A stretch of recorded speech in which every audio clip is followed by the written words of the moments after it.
These streets in Deadlock are a dangerous place.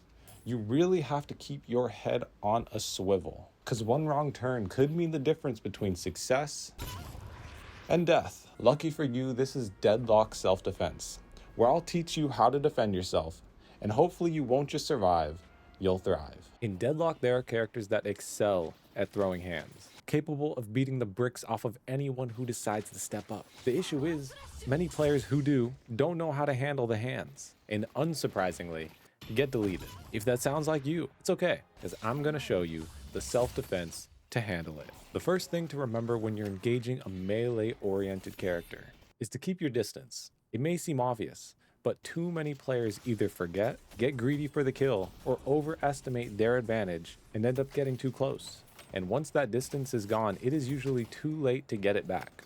But realistically, you can't keep your distance the entire game. So once they're on you, what do? You learn to parry.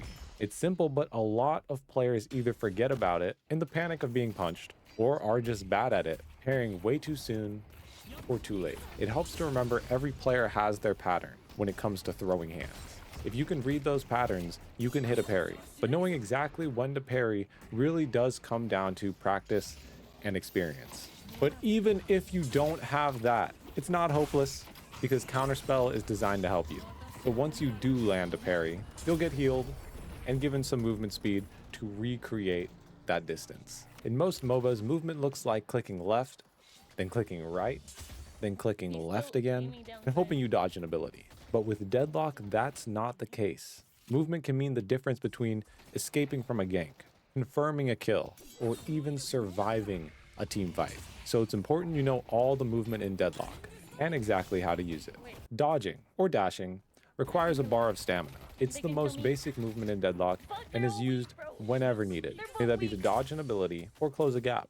Dash jumping requires 2 bars of stamina, and to pull it off, all you need to do is dash, and you guessed it, jump, right when your stamina bar changes colors. The movement is essentially just a more extreme version of a dash, and is used in a very similar sense. Just keep in mind, it does have more risk because you use more stamina. So if you do overextend with it, you're probably cooked.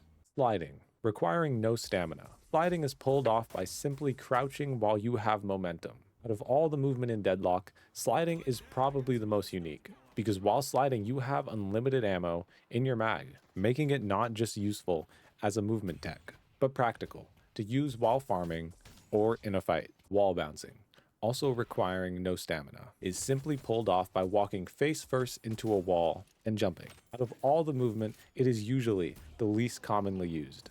It is a great skill for quickly climbing or making yourself hard to hit. Its only downside being it requires a wall, which depending on the situation isn't always available. If you can effectively utilize these movements, you will be untouchable. You wouldn't bring a knife to a gunfight.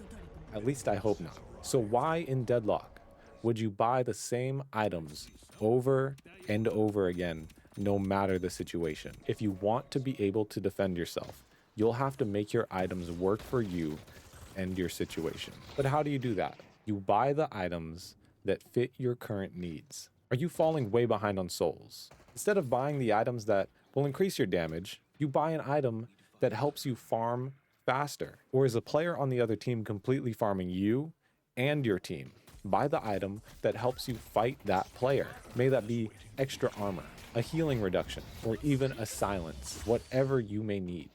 The definition of madness is doing the same thing over and over again while expecting a different result. So why would buying the same items in the same exact order every game help you win? Let your items work for you. Don't work for your items. When it comes to a dangerous situation, what is the best way to defend yourself? To not be there. And that exact concept applies to Deadlock as well. If you want to win, maybe even dominate, you need to know how to position yourself, positioning away from danger and for success. If the urn has just spawned in, where do you not want to be? Where the urn needs to be delivered. Because if you get caught there by yourself, you're going to get jumped.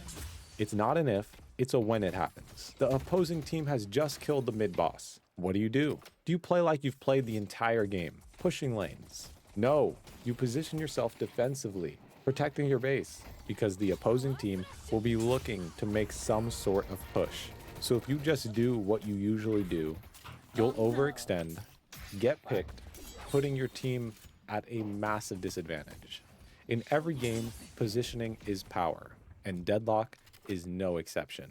If you're new to Deadlock, hopefully some of these tips helped. The learning curve is steep, especially if you've never played a MOBA. But don't get discouraged, because the game is worth it.